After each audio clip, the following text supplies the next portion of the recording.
कार्मिकों का जो विवरण है उसमें ज्येष्ठता क्रम में आपको लिखना है अध्यापक का नाम या प्रधानाध्यापक का नाम। अगर सम्मेलन में है तो भी वो भी बताया है मैंने जो चीज़ें बताई हैं वो एकदम शासनादेश के हिसाब से बनाई हैं, नियमावली के हिसाब से बताई हैं आपको।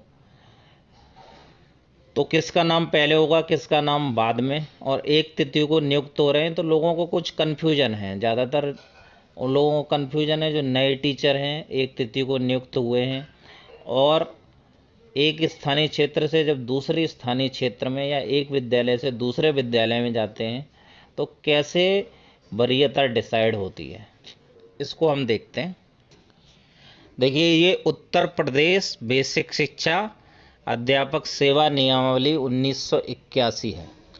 इसका 22वां पॉइंट है ज्येष्ठता। किसी संवर्ग में किसी अध्यापक की ज्येष्ठता मौलिक रूप में उसकी नियुक्ति के दिनांक से अवधारित की जाएगी। जब वो नियुक्ति पाया है, जिस दिन उसने ज्वाइन किया है, उसकी तिथि से दिनांक से निर्धारित की जाएगी।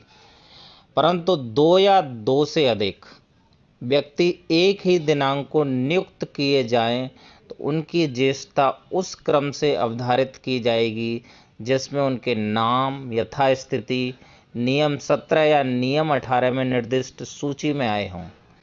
अगर दो टीचर्स ने सेम डे ज्वाइन किया है तो जो सीनियर है उसमें से डेट ऑफ बर्थ के हिसाब से सीनियर है वही सीनियर माना जाएगा। जब प्रमोशन होगा, वरिष्ठता सूची बनेगी, तब भी उसी का नाम पहले आएगा अगर सेम डेट में उन्होंने ज्वाइन किया। तो इसमें 17 और 18 है। किसी अध्यापक की जिसे नियम 21 के उपबंधों के अनुसार एक स्थानीय क्षेत्र से दूसरे स्थानीय क्षेत्र में स्थानांतरित कर दिया गया हो, ज्येष्ठता में उसका नाम स्थानांतरण का आदेश जारी किए जाने के दिनांक को उस स्थानीय क्षेत्र में जिसमें उसका स्थानांतरण किया गया है संबंधित तत्स्थानीय वर्ग या श्रेणी के अध्यापकों की सूची के सबसे नीचे रख दिया जाएगा। ऐसा व्यक्ति किसी प्रतिकर का हकदार न होगा।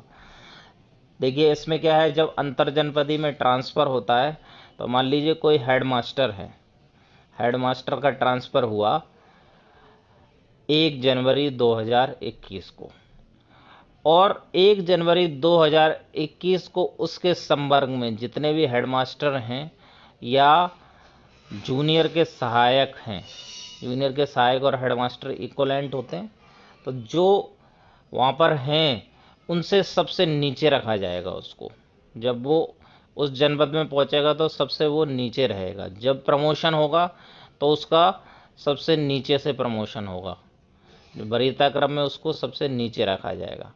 दूसरा, विद्यालय में देखिए, जब विद्यालय में समायोजन होते हैं तो पहले ये नियम था कि जो ज्येष्ठ शिक्षक था उसका होता था, लेकिन अभी बीच में नियमावली बनाई इन्होंने कि कनिष्ठ शिक्षक का कर रहे थे। कनिष्ठ शिक्षक पे कुछ कोर्ट में केस भी हुए, लेकिन अभी वो कनिष्ठ शिक्षक के बेसिस पे ही कर रहे हैं क्योंकि नियमावली में अब कनिष्ठ शिक्षक का है। तो कनिष्ठ शिक्षक वो होता है विद्यालय में जब कार्यभार ग्रहण करता है वहाँ से उसका काउंट होता है। उस विद्यालय में वो कौन कनिष्ठ है कौन ज्येष्ठ है, जब विद्यालय में उसने कार्यभार ग्रहण किया, उसका पदस्थापन हुआ, उस डेट को काउंट करते हैं कि वो कनिष्ठ है या ज्येष्ठ है। देखिए, 17 और 18 में नियम में, इसका लिंक आपको डिस्क्रिप्शन बॉक्स में मिल जाएगा, वहाँ से डाउनलोड कर लेना, कोई दिक्कत नहीं है। चयन समिति यथास्थिति नियम 14 के उपनियम 3 के खंड का अथवा खाका नियम 15 के उपनियम 2 में निर्दिष्ट सूची के आधार पर अभ्यर्थियों का चयन करने के लिए विचार करेगी और उसी क्रम में जिसमें उसके नाम उक्त सूची में हों चयनित अभ्यर्थियों की एक सूची तैयार करेगी। यदि 2 या अधिक अभ्यर्थियों के गुणवत्ता अंक बराबर बराबर हों तो अधिक आयु वाले अभ्यर्थी का नाम सूची में ऊपर रखा जाएगा। चयन समिति सूची नियुक्त प्राधिकारी को अग्रसारित करेगी। देखिए, यहाँ पे एक चीज़ समझिए, जब चयन सूची में भी नाम जब रखा गया तो उसका ज़्यादा उसका पहले रखा गया, डेट ऑफ बर्थ ज़्यादा थी, क्योंकि जो एज में बड़ा था उसका ऊपर रखा गया और जो एज में छोटा था उसका नीचे रखा गया। इसी तरीके से जब प्रमोशन होता है तो प्रमोशन में ये देखते हैं कि जब उसने ज्वाइन किया उसके बाद में जिसकी डेट ऑफ बर्थ ज़्यादा है उसका ऊपर रखा जाएगा जो बड़ा है एज में, और जो एज में छोटा है उसको नीचे रखा जाएगा। ये चीज़ है, ये नियम है, मैंने वो बताया है आप लोगों को। अब आई होप कि आपको सारी चीज़ें समझ में आ गई होंगी। देखिए, कुछ न्यायालय के आदेश हैं। पदोन्नति केवल वरिष्ठता के आधार पर होना चाहिए। जे शास्त्री बनाम बेसिक शिक्षा परिषद 1986, यूपी LBEC 1058। केस है, वरिष्ठता के निर्धारण के लिए नियुक्ति की तारीख सुसंगत है। ये केस है HM त्रिपाठी वर्सेज बेसिक शिक्षा परिषद 1991, यूपी LBEC 3941।